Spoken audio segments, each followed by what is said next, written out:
দীপ্ত সংবাদে আপনাদের সঙ্গে আছি আমি ফৌজিয়া নওশিন। চাঁদপুরের জাহাজে ৭ খুনের ঘটনায় জড়িতদের বিচার সহ বিভিন্ন দাবিতে দেশের বিভিন্ন স্থানে চলছে মালবাহী নৌযান ধর্মঘট। বৃহস্পতিবার দিবাগত রাত ১২টা থেকে অনির্দিষ্টকালের এই ধর্মঘট শুরু হয়।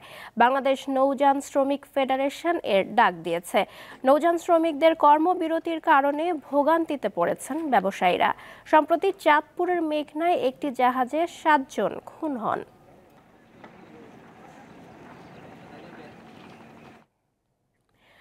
আগুনে ক্ষতিগ্রস্ত সচিবালয়ের নিরাপত্তার স্বার্থে সাংবাদিকদের সেখানে প্রবেশাধিকার নিষিদ্ধ করার সিদ্ধান্ত নেওয়া হয়েছে, এমনটাই জানিয়েছেন প্রধান উপদেষ্টার প্রেস উইং।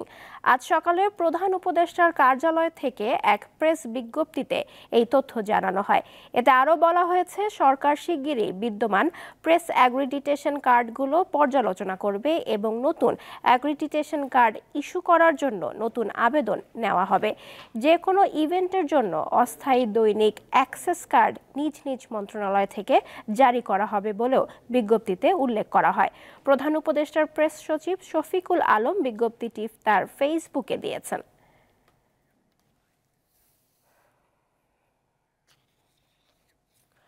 বরিশালে ট্রাক ভর্তি সরকারি নথি পাওয়া গেছে বলে সামাজিক যোগাযোগ মাধ্যমে একটি খবর ছড়িয়ে পড়েছে। এ বিষয়ে জানাতে যোগ দিচ্ছেন সহকর্মী মর্তুজা জুয়েল। জুয়েল, বরিশালে ট্রাক ভর্তি নথির যে খবর আসছে, এই বিষয়ে আপনার কাছে কি তথ্য আছে?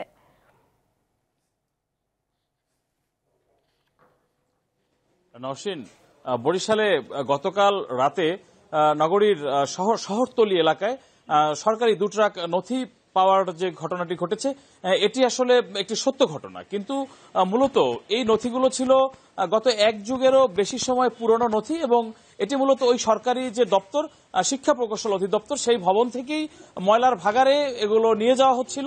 প্রতিমধ্যে জনতা আটক করে এবং এটা নিয়ে আসলে সামাজিক যোগাযোগ মাধ্যমে বিভিন্ন ধরনের গুজব ছড়িয়ে পড়ে।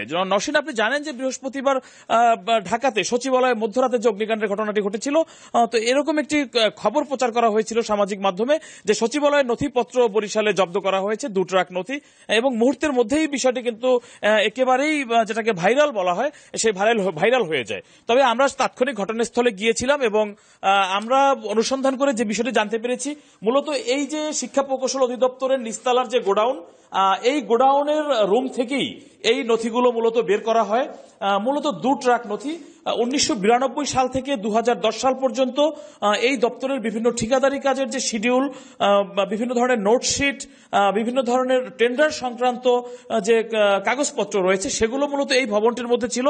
অতি সম্প্রতি এখানকার নির্বাহী প্রকৌশলী তিনি এই ভবনটি এবং এই কক্ষটি সংস্কারের উদ্যোগ নেন এবং তখন থেকে এই রুমের যে অপ্রয়োজনীয় যে নথিগুলো সেগুলো বের করা হয় এবং মূলত এই সামনেই যে গ্যারেজ রয়েছে, সেই গ্যারেজে এই নথিগুলো ছিল। এটি মূলত তারা ডিসেম্বর মাসের 15 তারিখ থেকে এই কার্যক্রম আরম্ভ করেন। পর্যায়ক্রমে নথিগুলো এখানে রাখা হয় এবং আমরা যেটি ভবনটির সিসিটিভি ফুটেজে যেটি দেখেছি, যে গতকাল ঠিক দুপুর 3:22 এবং 3:30 এখান থেকে 2টি ট্রাকে ভর্তি করে সেই নথিগুলো পুরাতন ময়লাখলা এলাকায় নিয়ে যাওয়া হয়। কিন্তু আমরা যে বিষয়ে জানতে পেরেছি যে এখানকার শ্রমিক শাকিল, তিনি মূলত এই নথিগুলো ময়লাখলার ভাগাড়ে গিয়ে পুড়িয়ে না ফেলে অসৎ উদ্দেশ্যে তিনি বিক্রি করার জন্য ওই এলাকারই পার্শ্ববর্তী একটি গ্রামে ট্রাক 2টি নিয়ে যান এবং তখন স্থানীয় জনতার সন্দেহ হলে তারা মূলত ট্রাক 2টি আটক করেন।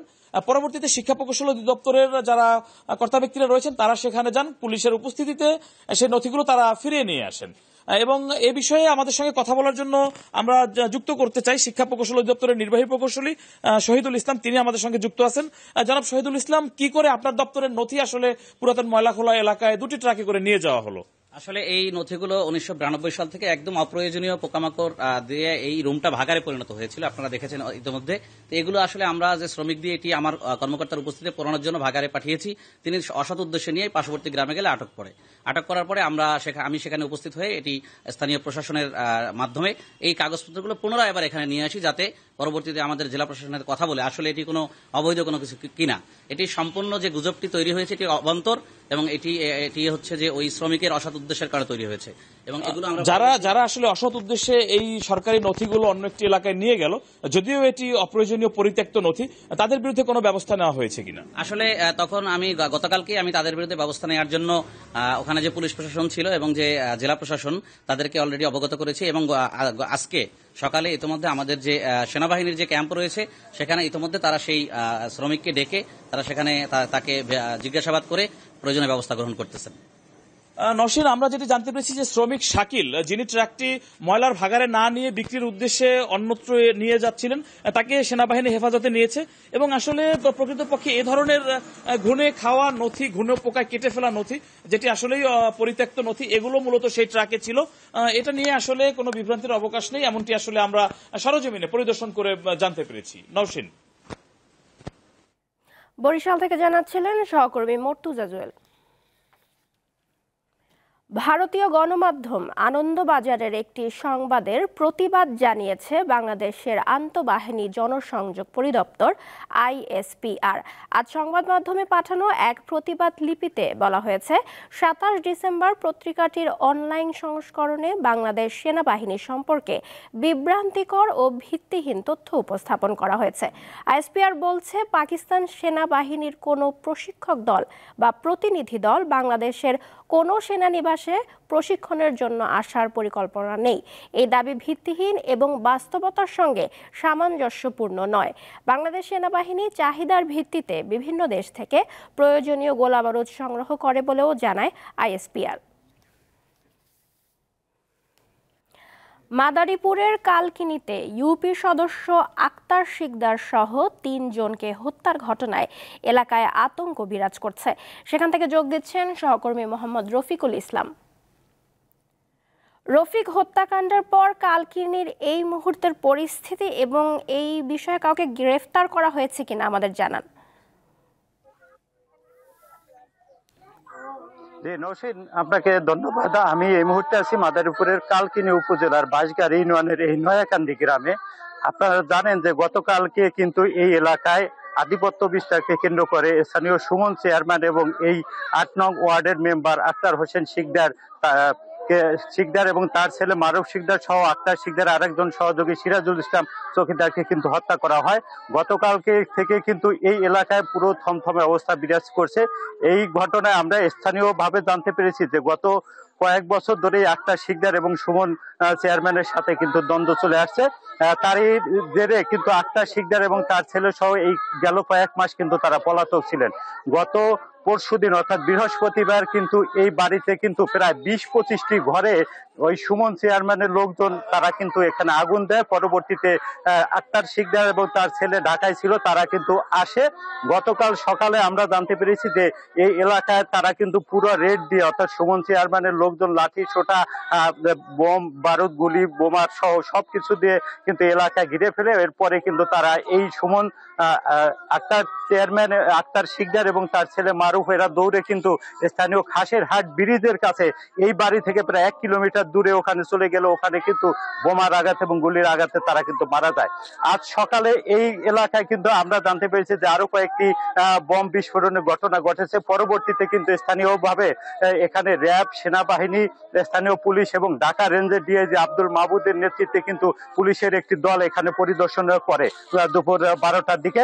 এছাড়া বর্তমানে কিন্তু এই এলাকায় পুরো থমথমে অবস্থা বিরাজ করছে। এলাকার মানুষজন কেউ কিন্তু সাংবাদিক সহ পুলিশ বা কারো কাছে কোনো একটি বক্তব্য দিতেও সাহস পাচ্ছে না, কারণ কেউ যদি বক্তব্য দেয় নাকি সুমন চেয়ারম্যান বা তাদের সহযোগীরা এদের হত্যা করবে, এইরকমটাই কিন্তু অনেকে জানায়।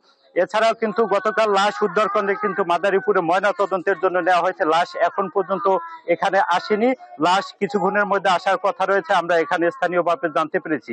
এছাড়া আমরা মাদারীপুর পুলিশের পক্ষ থেকে জানতে পেরেছি এই ঘটনায় এখন পর্যন্ত কাউকে গ্রেফতার করা হয়নি, তবে তারা এই ঘটনায় দোষীদের বিচারের আওতায় আনবেন এবং তারা কিন্তু তাদের ধরার জন্য তারা অভিযান পরিচালনা করছে, এমনটাই কিন্তু পুলিশের পক্ষ থেকে আমাদের জানানো হয়েছে। আমি এখন এই এলাকায় এসে যতটুকু জানতে পেরেছি যে এই এলাকায় তাদের আত্মীয় স্বজনরা ছাড়া কিন্তু জি। মাদারীপুর থেকে জানাচ্ছিলেন সহকর্মী রফিকুল আলম। শেষ করছি দীপ্ত সংবাদ। আমাদের পরবর্তী আয়োজন দুপুর 3টায় দেখার আমন্ত্রণ রইল। এছাড়াও দেশ বিদেশের নানা তথ্য জানতে চোখ রাখুন দীপ্ত টিভির ডিজিটাল প্ল্যাটফর্মগুলোতে। ধন্যবাদ।